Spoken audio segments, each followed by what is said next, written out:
Hey WWE group, this is Michael, and this is WWF Attitude, Mick Foley. Na na na da da da da da da na da da na da na dum dum da da na na na na da na na na na. Every time we heard that song, we knew Mick Foley was coming. Mrs. Foley's baby boy, the hardcore icon.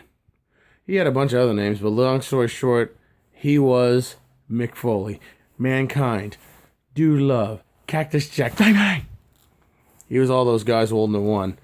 Mick Foley is basically the guy who was the guy who was a hardcore legend. He'd been in all three promotions: ECW, WCW, and WWF. He had done things that people could think of. It was insane. He was basically doing all these stunts and hardcore matches that basically would have killed any normal guy, from injuries to getting hit in the head with a steel chair to losing half of his ear in a Japanese death match. And mostly he was doing these matches with Terry Funk. Mick Foley basically was, let's just say that a certain pro wrestler called him a glorified stuntman. Well, in pro wrestling, it takes a madman or a stuntman to be famous and to prove to the audience. Look, Mick Foley had done it all. And, he, whether it's the hardcore matches, whether it's being the commissioner, or whether it's being the king of the cheap pops here in California. I'm not going to say where, but let me say, if he was to come here, he would have said here in California. That's what I was doing. And actually, when he left the game, he became a best-selling author in the New York Times, so he had done it. But before we get into what he has done before he left and did all this other stuff, let's talk about Mick Foley coming into the WWF in 95, 96. He was Mankind, and as Vince or as Bret Hart would say, he was basically Hannibal Lecter in a pro wrestling persona, but not the cannibal part, just the mad part. He would wear this gimp mask and rip his hair out of his head and basically just say flat out and simple what he felt. Just basically saying, nobody likes me, nobody ever wanted me to be on a team, I was never the popular guy in school, I was always deranged. And he also, he didn't come from parts unknown, he came from the boiler room. Who was he, Freddy Krueger? But Mick Foley proved that, Mankind proved he can dish out the punishment and take it as well. Coming to the point where he would have a mini, let's say, grudge with The Undertaker. Those guys would have matches back and forth. And then, of course, he would have matches here and there, whether it be Bret Hart, whether it be Triple H, or whether it be giving Kane his first ever match. And I remember that because Doc Hendricks or Michael Hayes was like literally thinking it was the best thing since sliced bread doing those little promotional things. It was just like, and this is it, ladies and gentlemen, Kane versus Mankind. This is going to be huge.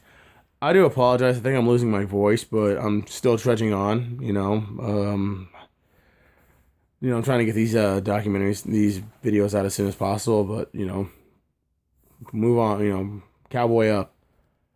So, he had done that, and then, of course, he had also, was Dude Love, he was a hippie with the discount Bee Gees Staying Alive music as his theme song. And then, of course, he was Cactus Jack, and he had that was a badass theme. I'm pretty sure they took that from Escape from L.A., a Snake Plissken song. Not the theme song, but like a variation of the theme. He would just come out and go like, bang, bang. And he would have some sweet hardcore matches, especially with Terry Funk and his persona, Chainstar Charlie. What I'm going to talk about right now is basically, not his past, but I want to talk about basically one of the best years he ever had, which was 2008, going into when he left. Mick was basically in a tag team trying to always beat the Outlaws. They did, and then they lost. They did, and then they lost. And finally, Mick was promoted to, which I would say, he was promoted to the main top. After Steve Austin had beaten Shawn Michaels left. He bailed. He said, I don't want to do this no more, and the back surgery. He didn't say I lost my smile again, even though basically we all knew that he wasn't going to put Austin over. So, he left, and that was it. And so Foley got the chance to become Austin's next big heel, which was, not next big heel, but his next big opponent. If The Undertaker's not going to fight him, who's going to fight Steve Austin? Mick Foley's going to do it, or Dude Love is. So Dude Love would fight Austin for the championship, and Austin would win, but not before he caned Vince in the head with a steel chair. So then after that, Vince being angry and realizing that, if you're going to do what you're going to do, Mick Foley, do what you got to do. Prove to me you can do it. And he ended up having a fight with Terry Funk in a hardcore match. Mick won, and so now Vince is going to make him his boy, make him work for him, and be my champion. Not Steve Austin, you, Mick, my champion. Grooming him, giving him a new fake teeth, and trying to clean him up. And then leading up to Over the Edge, where not only did Vince have the deck stacked against Austin, he's got to fight Foley, he's got the guest, and he's got Pat Patterson. I have no idea what the hell he was. Special announcer. He had Jill Briscoe as a timekeeper. Vince was the guest referee, so basically Austin was screwed. However, Austin was able to have somebody back his play, The Undertaker, as a guest enforcer, and we would have ourselves one hell of a match. Long story short, Austin won. Undertaker chokeslammed the Stooges, and Vince was stunned, and that was it. And then, of course, I forget how it happened, but we were setting ourselves up for the biggest and best Hell in a Cell match of all time. I don't care what anyone says. You could say, well, that Shawn Michaels match at Bad Blood was fine. That's your opinion you're entitled to it. But to me, this will always be the best the best Hell in a Cell match of all time. Hell in a Cell, Mankind or Mick Foley versus The Undertaker. I swear to God, this was crazy. How Mick didn't die from this is beyond me, but it was just amazing how these guys were able to get in the ring. First of all, Mankind gets up to the top of the cage, sits and waits. Undertaker gets there. These guys are fighting until Undertaker gets the advantage, hits him a couple times, and then basically just throws him 20 feet off the air onto the announce table. And then, of course, we got, oh, God, Jesus, he killed him. He broke it in half. Oh, my God, this is unreal. Oh, this craziness. You figured Mick Foley's done. Put him on special, get him out of here. No, he climbed right back in that ring and said, give me what you got. So not only did he get chokeslammed through the cage right onto the mat, he chokeslammed again, this time on Tax and Tombstone, and the match is over. The end. I don't know about you, but I stood up and clapped my hands. Those guys gave it all their best. And to me, people say, oh, that just proves that wrestling is, I know I'm going to get heat for saying this, but like, oh, wrestling's fake. Bullshit. These guys hurt themselves big time. It may be PG, but here's the thing. These guys are fighting literally in the ring with their bodies. Not each other, but their bodies. And they have the bumps and the bruises to prove it. This is real. These guys are fighting for their lives, injury, and to me, it was just, these guys deserved $1 million for their fight. Totally. So then we fast forward, I think it was a few weeks later, Kane and Mankind teamed up and became tag team champions. And they ended up, and we're going to defend the title against the Outlaws in a dumpster match at SummerSlam. Mick ended up fighting by himself because Kane went AWOL. And then, of course, we found out Kane was in the dumpster and surprised Mick, hit him in the head with a sledgehammer, and left. A month later, at Breakdown in your house, there was going to be Shamrock versus The Rock versus Mick for the number one contender spot. Mick lost, but The Rock was going to go and do it. He was gonna get the next winner. He was gonna get the winner of the Undertaker Austin Kane match. However, that never happened because, well, after Austin whooped Vince's ass once again on the Zamboni, he just said, "Okay, you two boys are gonna fight," and Austin's a guest referee. Rock would have to play the waiting game. Mick had a pretty forgettable match that it was it was at the last minute it turned into an Intercontinental Championship match. Shamrock had won this Intercontinental tournament. Because Triple H was injured and he had to give up the belt. So he's like, all right, fine. Shamrock wins the title. And then, of course, they ended up having the match where Mick gave himself his own finishing move, the mandible claw, in order to get out of the ankle submission. It worked. Shamrock won the match, but not before Mick was able to jam his fingers down his throat and make him pass out.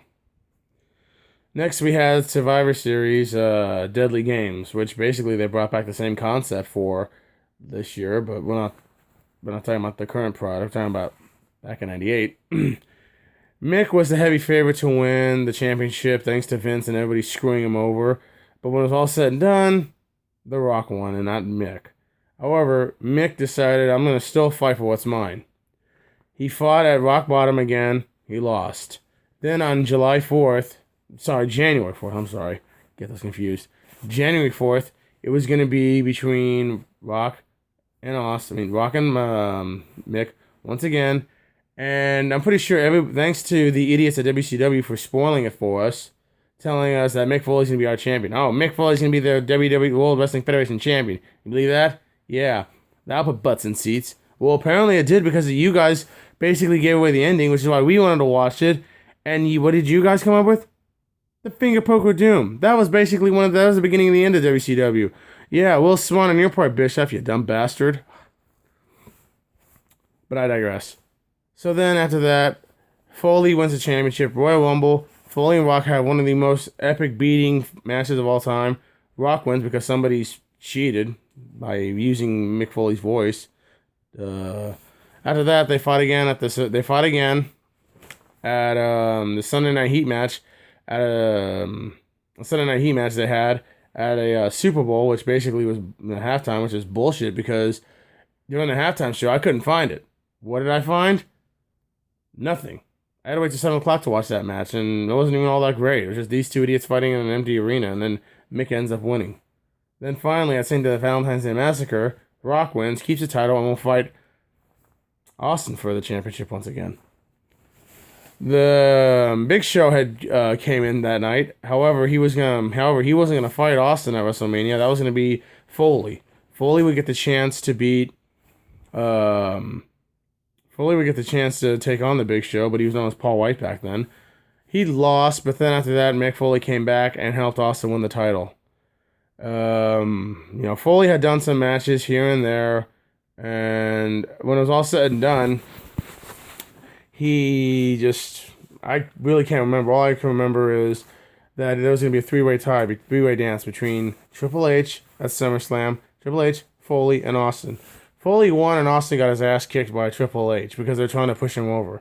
Next night, Triple H ended up beating Foley for the title, which I thought was an absolutely joke. In hindsight, you know what? They should have just had Triple H pin Foley for the win and then just get it over with instead of having him beat down Austin. But Austin was having injuries and had to get a neck surgery, so I don't know. I guess the fans were kind of pissed that night, and Jesse Ventura did us no favors at all.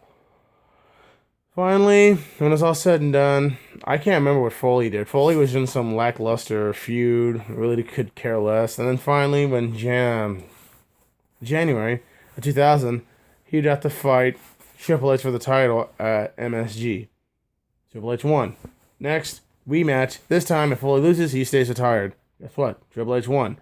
It was like Triple H's mini reign of terror when that happened. He held the title for about he lost it, then he gained it back, and he held it for like a good 4 months until he lost it again, but I digress again. After that, Foley he came back at WrestleMania again, this time with Linda McMahon backing him. He still lost. So what are you going to do when you lose 3 times to Triple H? You retire and you become the commissioner of the WWF. That's what you do. And even though he called himself the commissioner, he was pretty funny. He had some funny moments. He was a fan favorite. And basically was there to say, hey, Triple H, your days of screwing people all over. Sit your leather pants wearing ass down. After that, he became the commish. He did some storylines here and there. And he came back and forth to guest star. I mean, he did some matches every now and then. But to me, I just think 1998 and 1999 were his years. And a lot of the hardcore fans will appreciate that. Whether he put his body on the line, his career, or he just came and went. Not to mention when he quit pro wrestling, he got into writing, becoming a successful writer. And good for him. In fact, I hope Daniel Bryan hooks up with him now, since Daniel can't wrestle. Mick will tell him what to do. Just hang out with Mick and, maybe Daniel will become a successful writer or start his own podcast. That'd be cool. I'm surprised Mick hadn't gotten upon casting. He hosted a TV show.